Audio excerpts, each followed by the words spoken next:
예, 네 분 패널 함께하겠습니다. 박원석 전 의원, 윤경호 퓨처미디어 연구소장, 정공기 동국대 개건교수, 정기남 조선대 개건교수 함께합니다. 어서 오십시오. 안녕하세요. 안녕하십니까. 보내셨습니까? 네. 짧게 윤석열 대통령 미국 방문 관련해서 지금 앞두고 외교 리스크가 커지고 있는데 아까 박지원 전 국정원장 인터뷰하는데 제가 좀 마음이 답답했어요. 박 전 원장께서도 이거 어떻게 하겠냐, 뭐 국민이 고생하는 수밖에 더 있냐 이러는데, 아니 박원석 의원 국가 원로께서 저렇게 얘기하시니 마음이 더 답답해집니다. 뭐 다른 방법이 없을까요? 아니 근데 이제 외교 안보 영역의 특성상 한번 이게 이제 엎질러지면 주워 담는다는 게 참 어렵지 않습니까? 상대가 있는 일이기 때문에. 근데 이번에 로이터 통신과의 인터뷰는 굳이 필요했을까? 많은 분들이 그런 지적을 하세요. 그러니까 설사 우리가 닥쳐서 어쩔 수 없이 그런 결정을 내리더라도 마지막 순간까지 어쨌든 외교는 상대국을 고려해서 이 상황을 관리해야 되는데 대통령이 왜 이렇게 마음이 급해가지고 저런 얘기를 먼저 해놓을까? 그러니까 짐작컨대 한미 정상회담을 앞두고 뭔가 미국에 우리의 성의를 보이는 이런 자세를 먼저 취하고 또 한미 공동 성명에 어쩌면 담기게 될 내용을 미리 이제 국내 예고편을 윤 대통령이 던졌다 이런 해석이 있는데, 그러면 이제 러시아하고 중국과의 외교를 거기서 발생할 수 있는 리스크를 어떻게 관리할 건가까지를 가져야 이게 보관이 있는 거잖아요. 근데 그건 없는 것 같아요. 근데 우리가 이미 경험해봤지만 중국은 사드 때도 가공할 경제 보복을 해왔고 이번에도 매일매일 중국 외교 당국자들이 돌아가면서 이제 입장을 내고 있어요. 저게 이제 저는 행동으로까지 연결될 가능성이 높고, 그다음에 우크라이나 무기 지원 문제는 전제는 깔았지만 사실 그 전제라는 게 거의 충족이 됐습니다. 대량 학살만 없었지 민간인 공격도 있었고 푸틴은 이미 국제형사재판소에서 수배됐어요. 전쟁 범죄자로 기소돼가지고. 그럼 저 하겠다는 얘기인데 했을 때 현실적으로 러시아가 우리 뭐 비우호국이긴 합니다만 여전히 우리 기업들 나가 있고 우리 교민들도 거주하고 있는데 그 리스크를 어떻게 그럼 감당할 거냐, 이 말씀까지 해야 되는데 그런 건 없이 하니까 국민들이 불안해하죠. 최근에 제가 어디 식당에 밥 먹으러 갔더니 그 자주 가는 단골 식당 사장님이 전쟁 날까봐 겁나 죽겠다 이렇게 말씀을 하시더라고요. 예. 그만큼 국민들이 우려하고 있는 상황입니다. 그렇게 걱정하는 분들이 지금 적지 않습니다. 문제는 이거를 풀 방법이 있을까? 윤경호 소장, 뭐 좀 지혜가 있나요? 흔히 말하는 이제 한미일 안보 동맹, 이게 한반도의 안보의 어떤 안전 장치인 것으로 생각하는 분들이 있죠. 근데 이 한미일 안보 동맹이라는 게 강조되면 될수록 대중 봉쇄거든요. 지금은 이제 러시아는 사실 우크라이나와의 전쟁 때문에 뭐라 그럴까, 가상의 적국, 미국이 생각하는 제1의 우선순위를 가진 적국, 여기에서 약간 뒷순위라면 그 자리를 지금 중국이 차지했지 않습니까? 그 중국은 지금 박원석 의원 말씀 중에 들어 있었습니다만 윤 대통령이 로이터와의 회견에서 얘기했던 양안, 힘에 의한 변화, 이거 반대한다라고 했던 거에 대해서 중국이 지금 강하게 반발하고 있듯이 2025년까지는 하나의 중국 정책하에 대만을 접수하겠다 이런 표현 했잖아요. 그러니까 이런 여러 가지 것들이 지금 남중국해, 그다음에 한반도, 우리 저 태평양 남쪽의 태평양에서의 미국과 중국 간에 보이지 않는 갈등, 이게 일촉즉발 상황까지도 가잖아요. 거기에 우리하고 일본이 그러면 유사시에 어떻게 끌려가느냐? 미국과 한국은 동맹관계, 그다음에 미국과 일본 동맹관계잖아요. 그러면 일본과 우리는 어떻게 되느냐? 지금까지는 넘지 말아야 될 선이 있었죠.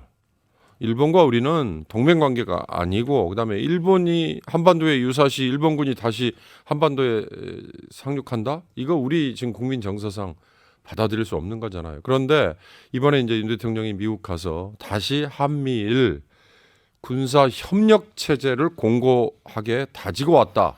아마 이 얘기에 모든 방점이 찍힐 것 같은데, 그 속에는 그러면 한 달이 건너서 이 임기 내에 한미일 그러면 군사 동맹 가는 거냐?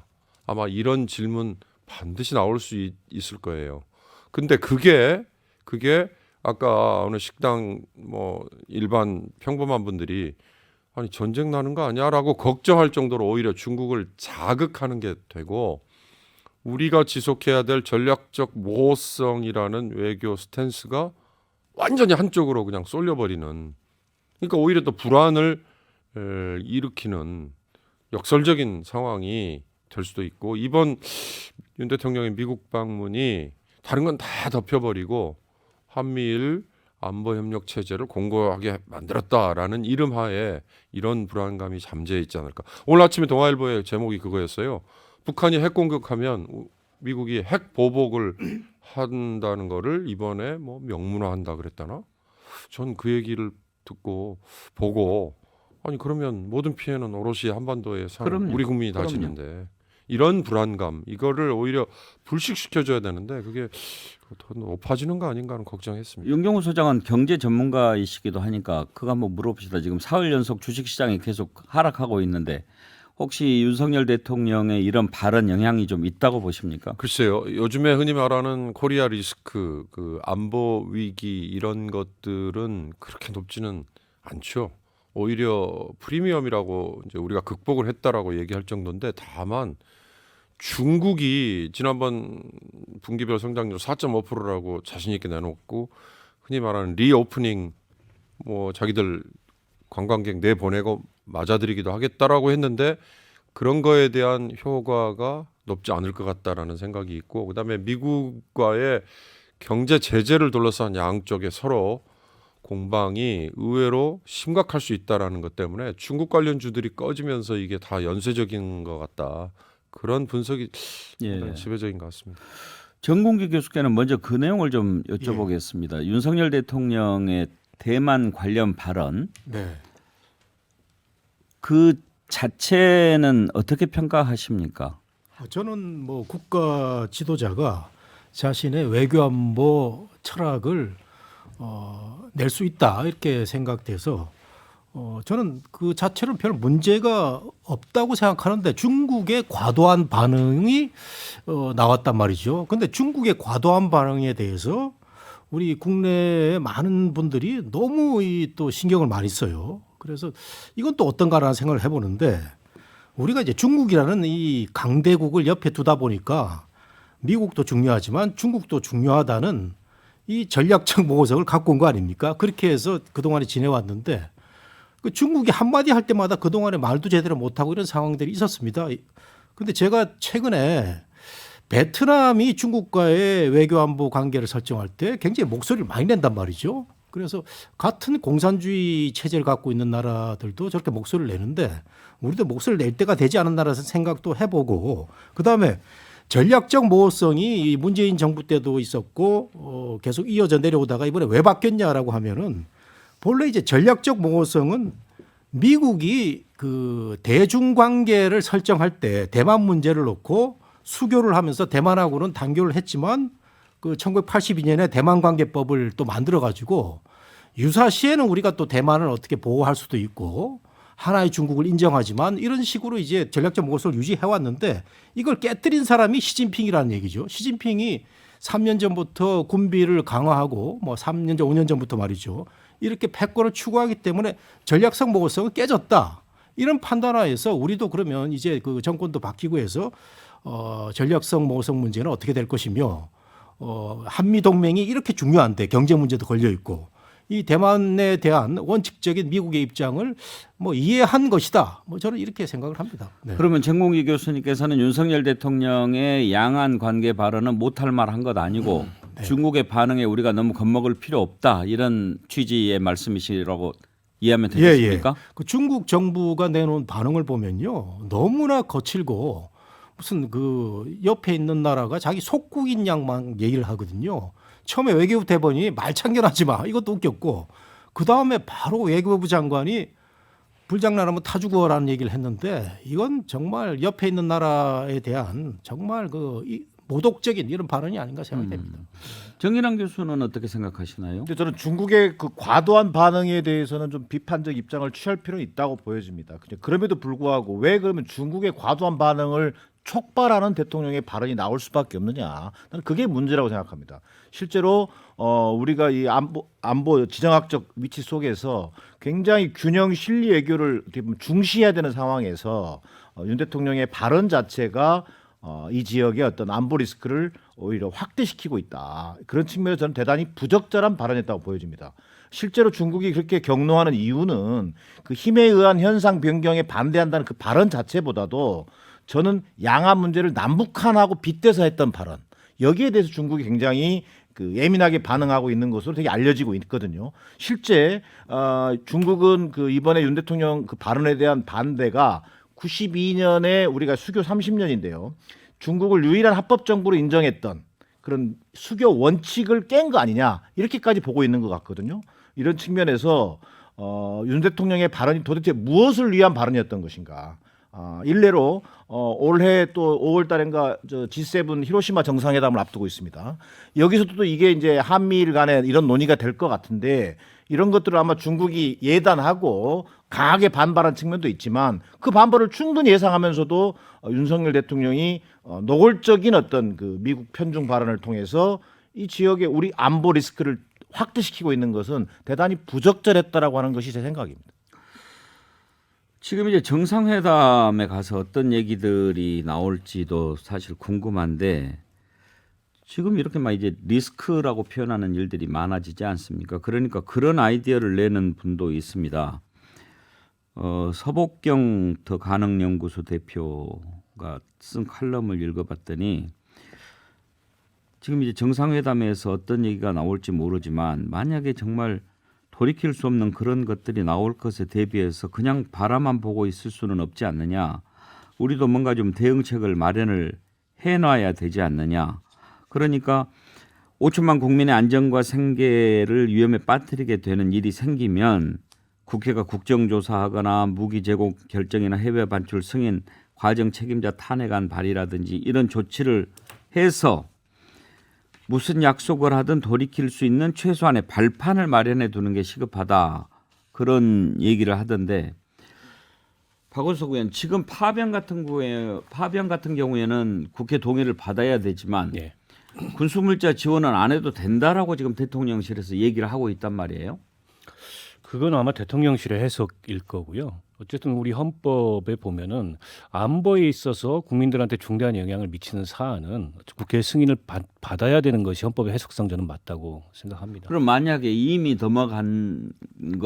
넘어갔다 뭐 이렇게 얘기하는 사람도 있습니다. 아까 박지원 전 국정원장도 그렇고 그렇게 해석을 하신다고 하면 그 부분에 관해서 논란이 생기지 않겠습니까? 논란이 당연히 생길 거고요. 저는 뭐 국회가 국정조사가 됐든 그 이상의 무엇이 됐든 이 상황을 그냥 뭐 그 말로 견제만 하고 있어서는 안 되고 그 이상의 조치를 취해야 된다고 보고요. 과거에 이제 이라크 파병이 굉장히 큰 논란이 됐을 때 뭐 그거 가지고 국회에서 어마어마한 논쟁을 벌였습니다. 국민적으로도 그렇고 결국에 이제 파병을 했지만 그런 과정을 통해서 파병을 했기 때문에 그 부작용이 상대적으로 좀 적었던 거라고 보고 지금 우크라이나 무기 지원 같은 경우에는 뭐 결과적으로 그렇게 할 수도 있습니다. 정말 대량 학살 같은 게 벌어져서 지금 이제 28개국이 무기 지원을 군수물자 지원을 하고 있는데 그 이상 이렇게 확대된다라면 우리도 불가피하게 끌려 들어갈 수 있지만 그건 그때 가서 판단할 문제이지 지금부터 저렇게 전제를 깔아놓고 얘기할 공언할 문제가 저는 아니라고 보고 그리고 폴란드에 이미 이제 33만 발 155mm 포탄이 수출이 됐는데 그러니까 지금 러시아가 의심하는 거는 그게 우회 지원한 거 아니냐 이미 이 의심을 하거든요. 예. 그러니까 러시아도 정상 국가가 아니기 때문에 굉장히 비정상적인 형태의 보복이 우리 기업들한테나 우리 러시아의 체류증인 국민들한테 있을 수 있어요. 그런 점에 대해서 충분히 경계하면서 이게 외교를 펼쳐야 되는데 너무 그런 고려가 없는 게 아닌가라는 생각이 들고 아까 이제 양안관계 말씀 주셨는데 저는 그렇게 생각합니다. 그러니까 우리 안보의 그 대만 해협 문제가 위협이 되는 존재죠. 그에 대해서 비상 계획을 우리가 갖고 있어야 된다. 컨틴전시 플랜을. 근데 그거는 비상 계획을 정부가 갖고 있으면 되는 거지. 미국이 원하는 워딩대로 힘에 의한 현상 변경 반대, 저건 글로벌 이슈다라고 굳이 얘기를 해줘야 되나? 작년에 바이든이 방한해서 정상했을 때만 하더라도 대만 해협의 평화와 안정이 우리 정부의 공식적인 입장이었어요.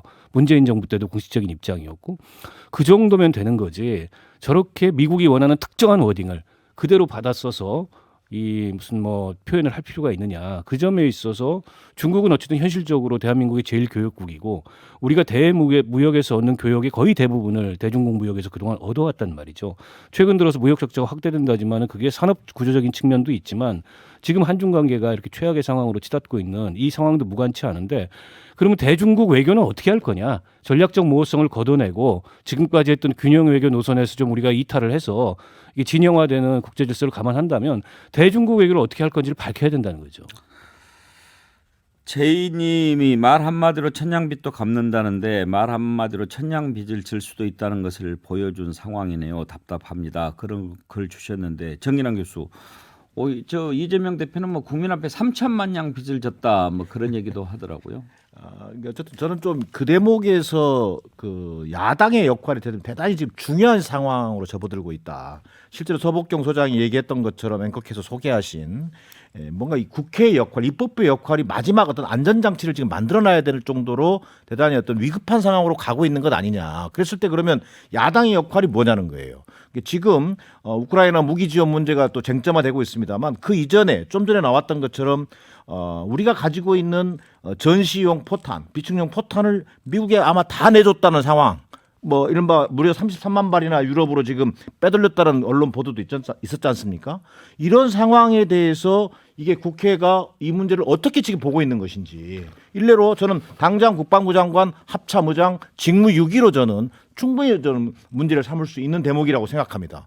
실제로 전시 기간 동안에 우리가 30일분을 비축해야 함에도 불구하고 만약에 그런 부분에 대한 어떤 비축도 없는 상황에서 만약 이 탄약 무기가 밀반출 또는 반출이죠. 반출됐다라면 그런 문제에 대해서 문제를 제기하는 게 결국 야당의 역할이고 당장 국방위를 조집해서 이것이 차후에 우크라이나에 대한 군수물자 지원으로 더 확대되지 않도록 경계하고 국민 여론을 환기시켜주는 역할이 저는 그래서 중요하다고 생각되어집니다. 외교를 잘 하려면 외교를 잘 알아야 되는 것도 있지만 또 국민의 지지도 필요한 것 아니겠습니까? 그런데 여론조사 보면은 계속 윤석열 대통령 잘못하고 있다가 압도적으로 높지요. 지난번에 여론조사 관련해서 얘기 한마디 한 뒤로 갤럽 여론조사에서는 4% 오른 것으로 나왔는데 또 오늘 리얼미터 조사 보면은 또 그렇지도 않아요. 오히려 1.0%포인트가 떨어졌어요. 32.6. 그러니까 리얼미터가 수치상으로는 갤럽보다 높게 나오지만 항상 추이를 봐야 되는 거니까 리얼미터 조사에서는 지난주보다 1.0%포인트 떨어져서 32.6 나왔고 부정평가가 64.7이에요. 매우 잘못한다는 게 56.6%인데 이 매우 잘못한다고 하는 56.6% 이 수치가 흔들리질 않습니다. 이런 상황에서 국민들이 밀어줘야 무슨 일을 하더라도 할 수 있지 않을까 싶은데 지난번에는 4%가 그 갤럽에서는 빠졌는데 리얼미터에서는 오히려 더 이렇게 반대가 된 이유가 뭘까요? 갤럽은 올랐다고 슬쩍 돼 있고 갤럽은 갤럽은 4%가 올랐어요. 예, 빠졌죠. 이건 빠졌고. 예, 엄밀히 말하면 그 전까지 윤 대통령이 잘못하고 있다, 매우 잘못하고 있다는 국정 미숙, 그러니까 운영 미숙, 경험 부족, 뭐 독선, 독주 뭐 이런 모호한 표현, 약간 성향에 대한 이유였잖아요. 최근 2달 여론조사는 대일 굴욕 외교, 그다음에 미국의 도청 사건에 대한 미온적인 대처, 이렇게 구체적이에요. 말씀하신 것처럼 외교라는 건 사실 국민의 지지, 그다음에 모아진 어떤 여론 이런 거에 힘을 얻어야 되거든요. 그렇지 않으면 아주 심하게 얘기하면요, 아니 5년짜리 대통령한테 누가 그런 자격을 부여했느냐라는 공격을 받을 수도 있어요. 자, 보십시오. 바이든도 이번 아마 윤 대통령을 국빈으로 부른 다음에 직후에 재출마 선언을 할 예정이다. 이렇게 지금 미국 내 언론에서 보도가 되지 않습니까? 바이든이 트럼프로부터 정권을 가져온 다음에 다른 건 다 anything but 트럼프지만 두 가지는 그대로 이어받았어요. 하나는 중국 때리기, 또 하나가 불법 체류나 불법 이민에 대한 강경 대처. 이 두 가지는 미국 내 보수라고 얘기하는 사람들뿐만 아니라 나머지 미국의 주류임을 자처하는 민주당 세력도 박수를 치거든요. 그러니까 모든 이 대외 정책은 이렇게 국내 정치와 다 연결이 되어 있는 거예요. 기시다 역시 윤 대통령을 일본으로 불러서 우리하고 정상회담하고 바로 이어졌던 게 중의원 보궐선거 있었지 않습니까? 5석 중에 4석 뭐 사실상의 중간 평가라고 했는데 압승을 거뒀거든요. 그러니까 그런 식의 국내 정치와의 연결해서 어떻게 보면 대외 정책 외교가 레버리지 효과가 있는 건데 우리 윤 대통령은 오히려 그게 지지율을 깎아먹는 구체적인 이유가 된다. 이건 우리에게 국익에도 도움이 안 되고 국내 정치에도 도움이 안 되는 거니까 둘 다 잃는 셈이 되잖아요. 정공기 교수께서 아까 대통령이 못할 말한 거 아니다 이렇게 말씀하셨는데 지금 리얼미터 여론조사 보면은 3주 연속 지금 하락하고 있거든요. 대통령 국정 수행 긍정 평가가. 그러면 3주 동안에 무슨 일이 있었느냐. 가장 큰 게 외교적 이슈 아닙니까? 대통령이 하고 있는 말들에 대해서 국민들이 동의하지 않는다는 것을 보여주는 것이라고 한다면 뭔가 좀 전환이나 변화가 필요하지 않겠습니까? 필요하죠. 그 대통령이 이렇게 그 헤매는 이유가 보통 그 역대 대통령들이 이 내치에서 항상 그 점수를 읽고 외교 안보에서 점수를 따고 하는데 윤석열 대통령은 외교 안보에서조차도 점수를 못 따니까 이렇게 그 지지부진한 지지율을 보이고 있단 말이죠. 그게 우리가 잘 알듯이 방일 뭐 성과도 그랬고 도청 문제도 있었고 이렇게 해서 망가지고 있는데 뭐 김태효라는 이 안보실 차장이 이번에 미국 그 방문까지도 이 책임을 지고 있는 이런 모양새에서 별 뭐 대통령실의 어떤 그 혁신적인 움직임은 없는 것 같아요. 그런데 제가 보는 건 이거 하나입니다. 우리 국민들이 그래도 현명한 게 다른 여론조사를 보면은 우리나라하고 가장 중요하게 관계를 해야 될 나라가 누구냐 하면 미국이라고 89%가 대답을 하는 이런 여론조사 보셨지 않습니까?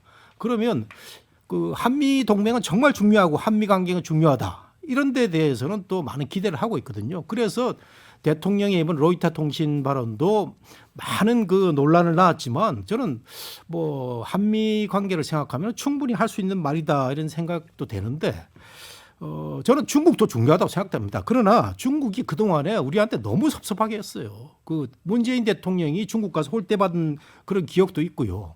그 배터리만 해도 그렇습니다. LG화학이 중국에서 배터리 보조금만 받아보려고 제가 알기로 한 7, 8년을 헤맨 것 같은데 결국 못 받고 뭐 철수하고 말이죠. 우리 뭐 유통기업들 다 거기서 철수하고 이런 거 보면은 중국은 경제적으로 일단 뭐 이렇게 뭐 보여준 것도 없이 계속 압박만 해왔고 최근에는 중국하고의 그 무역 규모를 보면요. 그 우리가 흑자 보던 데서 적자로 뭐 봤다는 이런 얘기도 있고 점점 비중도 줄고 있고 해서 우리가 이제는 그 중국에 대해서 너무 그 포비아를 가질 때는 아니다. 우리의 본래의 모습은 한미 관계에 방점을 두고 이렇게 또 슬기로운 외교 안보를 해야 되지 않나 생각이 됩니다. 뭐 우리가 실력만 되면야 뭐 그거 뭐 겁낼 일이 뭐가 있겠습니까? 중국이 우리한테 섭섭하게 하면 큰 소리도 빵빵 치고 그런 글 주신 분이 있더라고요. 아 가슴이 웅장해진다. 우리가 드디어 러시아와 중국과 맞짱을 뜨게 되다니.